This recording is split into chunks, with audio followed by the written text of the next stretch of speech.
Mao Zedong, the first party leader of the Chinese Communist Party, or CCP, called the United Front one of the CCP's three main winning strategies for defeating its enemies.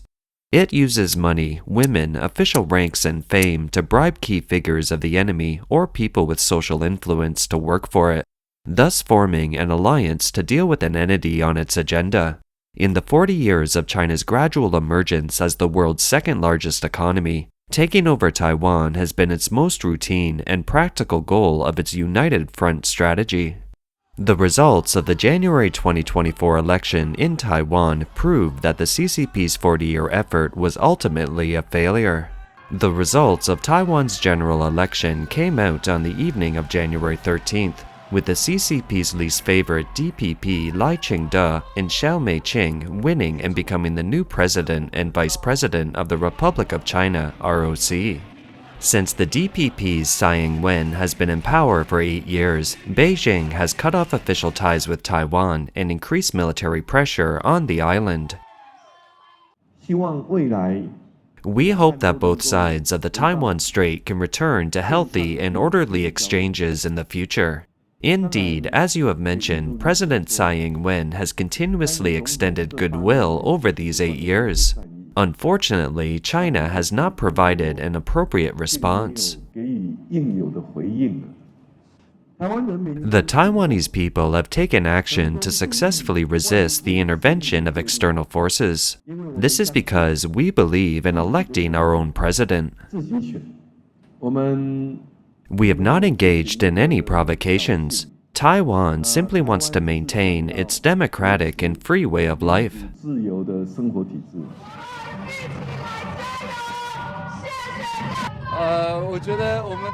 I believe that Taiwan does not want to retrace its steps, nor does it want to move closer to China.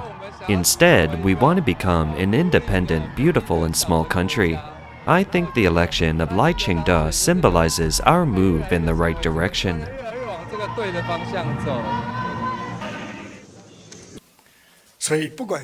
Therefore, no matter what the election results are, it cannot change the basic fact that there is only one China in the world, and Taiwan is part of China. Nor can it change the general consensus of the international community to adhere to the one China principle. The CCP suffered a serious setback. Will a war in Taiwan come soon? We will discuss this issue later.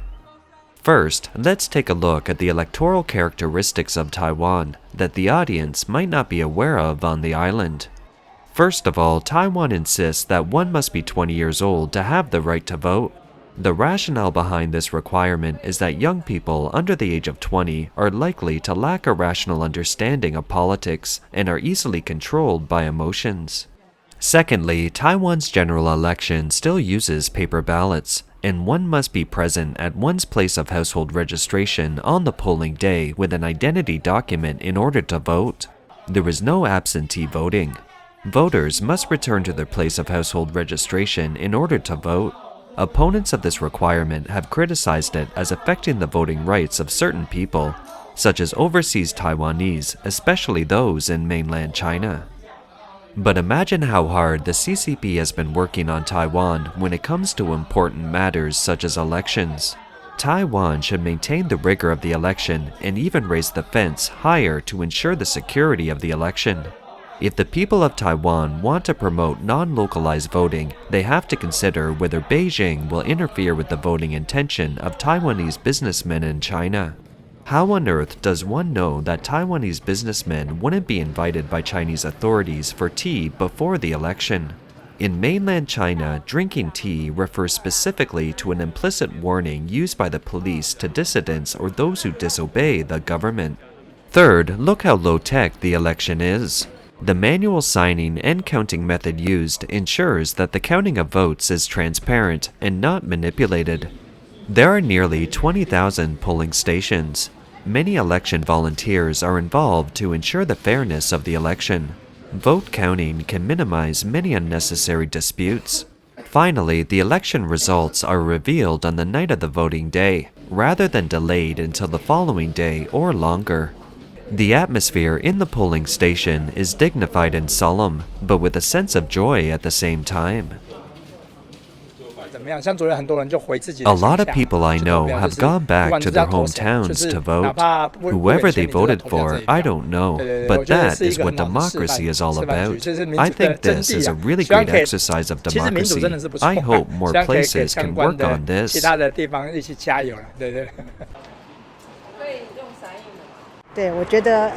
I cast my vote for Taiwan's independence, for us to freely enjoy our democracy. The DPP victory is a major victory for the international camp of freedom and democracy, and a major defeat for Xi Jinping. Under the CCP interference of the election, the ruling Democratic Progressive Party, or DPP, broke the curse of 8 years of party rotation. There are three forces in Taiwan's political arena. The DPP, or the Green Camp, has been labeled an enemy by China because of its staunchly anti-CCP stance. The opposition party, KMT, has been heavily infiltrated by the CCP's more than 40 years of hard work. It was founded over 100 years ago and served as the ruling party in China until 1949. It lost the internal war and retreated to Taiwan. This party is known as the Blue Camp. A few days before the election, on January 8, 2024, Ma Ying-jeou, former president of Taiwan and a member of the KMT, openly stated his position on cross-strait relations in an exclusive interview with DW, a German public state-owned international broadcaster. He said, "We must believe in Xi Jinping. No matter how much Taiwan defends itself, it will never be able to defend itself against a war with the mainland, and it will never win. They are too big and too powerful for us, so we shouldn't use forceful means to diffuse tensions." A DW journalist asked if Taiwan needed the US to defend itself from China, and if it held out long enough, maybe Japan would come to the rescue. This former president of Taiwan shook his head and said, "That's too optimistic. You know that mainland China has a much bigger army than we do. Do you know the American think tank RAND Corporation? They did 18 military projections of hypothetical US-China wars, and 18 times the US lost." In recent years, the People's Party, PPP, has emerged as the so-called White Camp. The party boasts of being rational, pragmatic, and scientific, but a deeper look reveals that it has no fixed policy platform. The party's entire cohesion lies in its founder, the Dr. Ko Wen-je.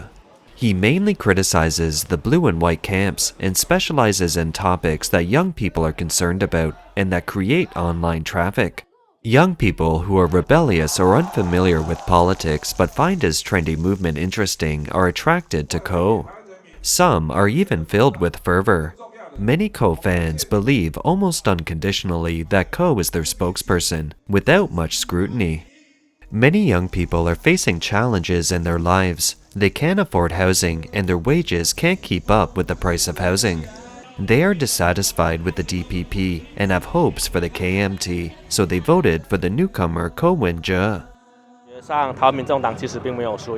I don't think Taiwan's People's Party lost. In fact, it has become a strength to hold the Taiwanese people closer together.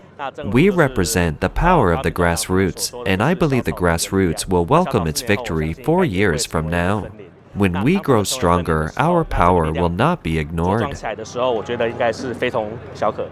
In November 2023, in order to increase the probability of winning, the Blue Camp negotiated with Dr. Ko and the two parties signed an agreement. The negotiation nearly succeeded.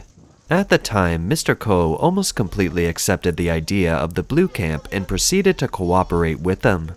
Compared to his previous attitude of criticizing the Blue Camp as the powerful and rich oppressing the youth at the bottom, the attitude was drastically different. However, on the last day, Ko rejected the agreement. For the specific story, you can check out our previous episode. After the collapse of the Blue-White coalition, Ko fell rapidly in the polls.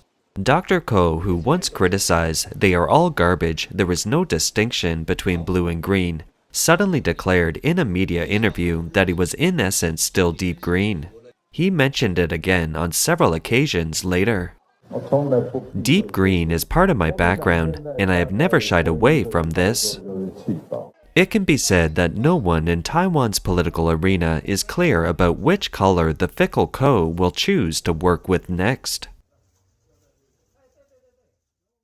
The DPP as the ruling party has been in power for 2 consecutive terms, 8 years in total, leading many people to believe that there is now a need for a change of political party, and that it's time for the DPP to get off the bus. This narrative was largely driven by the blue camp with its huge traditional media, and the white camp with its monstrous online voice. Of course, the DPP's 8 years of majority rule by the green camp had its share of faults. This is something that Ching-Te, then head of the Executive Yuan, should be well aware of. Lai is the son of a miner and came from a poor background. He understands the plight of the grassroots Taiwanese.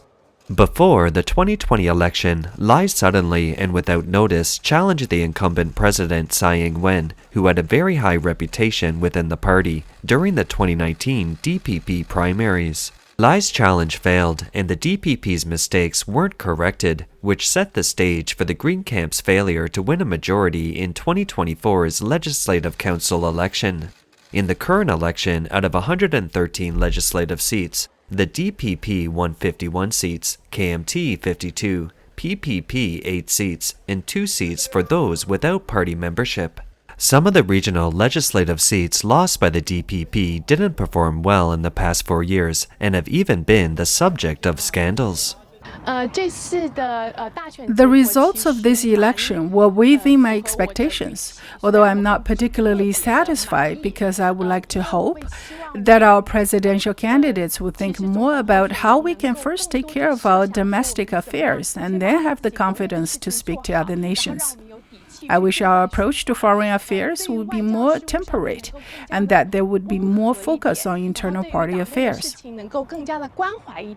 In the future, the ruling DPP will need to win the support of the PPP and KMT through a lot of exchanges and communications, and many of its policies may be difficult to implement as a result of not having a majority of seats.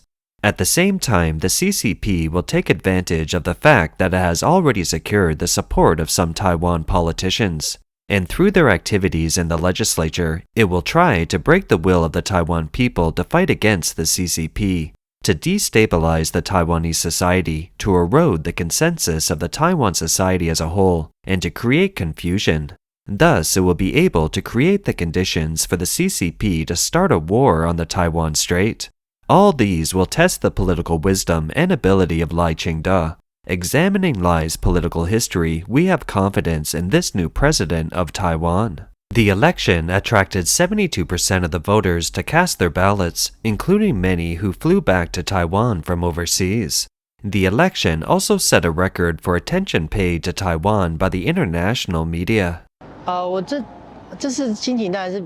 I'm more nervous in this election because it's a choice between whether we want to be closer to China or to the US.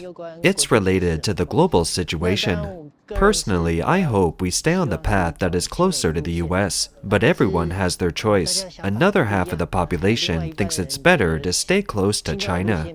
In the end, it's a democratic decision of the people.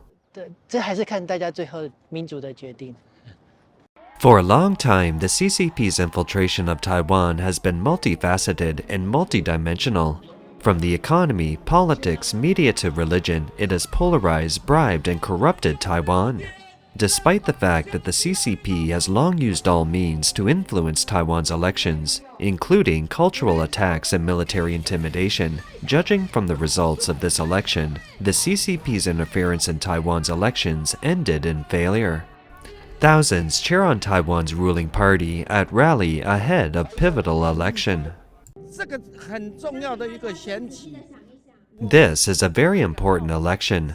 I am a freedom, democracy, and peace-loving Taiwanese, so this is very important to us. I have come out in support. Taiwan's election also won the support of the West. More than 50 countries, including the US, Japan, France, the UK, Germany, and Canada, congratulated Taiwan on the election. US Secretary of State Antony Blinken issued a written statement of congratulations. It says, "The United States congratulates Dr. Ching-Te on his victory in Taiwan's presidential election. We also congratulate the Taiwan people for once again demonstrating the strength of the robust democratic system and electoral process. The United States is committed to maintaining cross-strait stability and the peaceful resolution of differences, free from coercion and pressure. On the evening of January 13th, in response to the election results, a spokesman for China's Taiwan Affairs Office said that the Democratic Progressive Party, or DPP, does not represent the mainstream public opinion on the island. By choosing Lai Ching-Te and Xiao Mei-ching, who are firmly committed to guarding Taiwan's sovereignty, the election has made it impossible for the CCP to conquer Taiwan without a fight. It'll have to continue its unification efforts, but at the same time, it doesn't have much time because of the many crises it's facing. Under such circumstances, the CCP might choose other ways to undermine the status quo in the Taiwan Strait. The CCP regime, led by Xi Jinping, has already amended the CCP Constitution at the 20th National Congress, not only insisting once again that it will not give up force over the Taiwan Strait issue, but also making the reunification of Taiwan its pledge for its third term of office. Now that Xi has been dealt a severe blow, he may be further preparing for war in Taiwan. In recent years, the CCP has been facing challenges in Western societies, and its international influence and penetration of Western societies is losing momentum.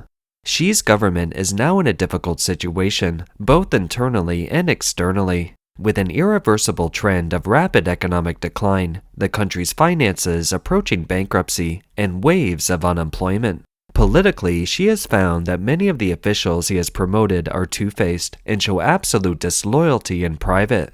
In particular, an undercurrent of anti-Xi forces has formed among the second-generation Reds of the CCP. Under such circumstances, Xi may think that there is only one way to save himself, which is to start a war in the Taiwan Strait and conquer Taiwan and solidify his power. A war on Taiwan is simply a matter of time. Corruption is rife in the CCP's military. We have previously reported the top brass of its rocket force was taken out in one fell swoop. Solid fuel in missiles was used to cook hot pots, and missiles injected with water instead of fuel. Whether such an army can quickly occupy Taiwan is indeed concerning. If the CCP wants to use force against Taiwan, the US, Japan, and other countries may come to Taiwan's aid. A day before the Taiwan election, the US House of Representatives unanimously passed two Taiwan-friendly bills. They are the Taiwan Non-Discrimination Act and the Taiwan Protection Act. The Taiwan Non-Discrimination Act is aimed at promoting Taiwan's participation in the International Monetary Fund, while the Taiwan Protection Act requires the US to make every effort to exclude the CCP from the international financial system and organizations if Taiwan's security is threatened by the CCP. The bills will be sent to the US Senate for consideration, and when the Senate agrees, they will be sent to the White House for President Joe Biden to sign into law. The passage of these two bills will further provide protection for Taiwan in the international arena. However, with the upcoming election in the US and its hints at isolationism, Taiwan's leaders will need political wisdom to ensure that Taiwan receives sufficient international support to maintain its security in the event of a real firefight in the Taiwan Strait or an economic blockade by the CCP. Finally, let's take a look at the impact of Taiwan's election on the people of mainland China. On the day of the election, the official Chinese media were quiet, with little coverage. Labels such as Taiwan election were blocked on the mainland Chinese web. Taiwan State News Agency, the Central News Agency, CNN, reported that when the polls closed, some Chinese netizens climbed over the firewall to access Taiwan's major media outlets to watch the opening of the polls. Some enthusiastic netizens posted screenshots every few minutes spreading the election news. This is a picture of Taiwanese and mainland Chinese people watching the opening of ballots at the same table in a Beijing restaurant. According to this report, most Chinese people, including a real estate agent in Beijing, could only learn that Taiwan was holding presidential and legislative elections on January 13th from uncensored footage on the internet. This woman, who has no idea about Taiwan politics, knows that elections are held from time to time in Taiwan, but she doesn't know what positions are up for election, and the Chinese media seldom reports on them. If no one else had mentioned it, she would not have taken the initiative to care about what Taiwan was electing. She said it was only when she was on her cell phone that she read on the website of a Chinese-funded Hong Kong media outlet that there would be an election in Taiwan on January 13th. She asked the journalist in a confused voice, "I think it's for some kind of leader, but exactly what is it?" When told that the election was for the president and legislative yuan members, this lady continued to ask, "I understand about the president, but what is the position of the legislative yuan members?" Another Chinese netizen asked on Chinese social media Weibo, "Is today Taiwan's election day? Why is there no news report?" It can be said that the Taiwan election has awakened more Chinese people and helped them realize what kind of society they should live in and what kind of leaders they should have to truly serve the people. These Chinese people have also seen that the Taiwanese have used their votes to tell the CCP that they're not afraid despite the threat of war. Are you scared of China? I think they will never ever defeat us.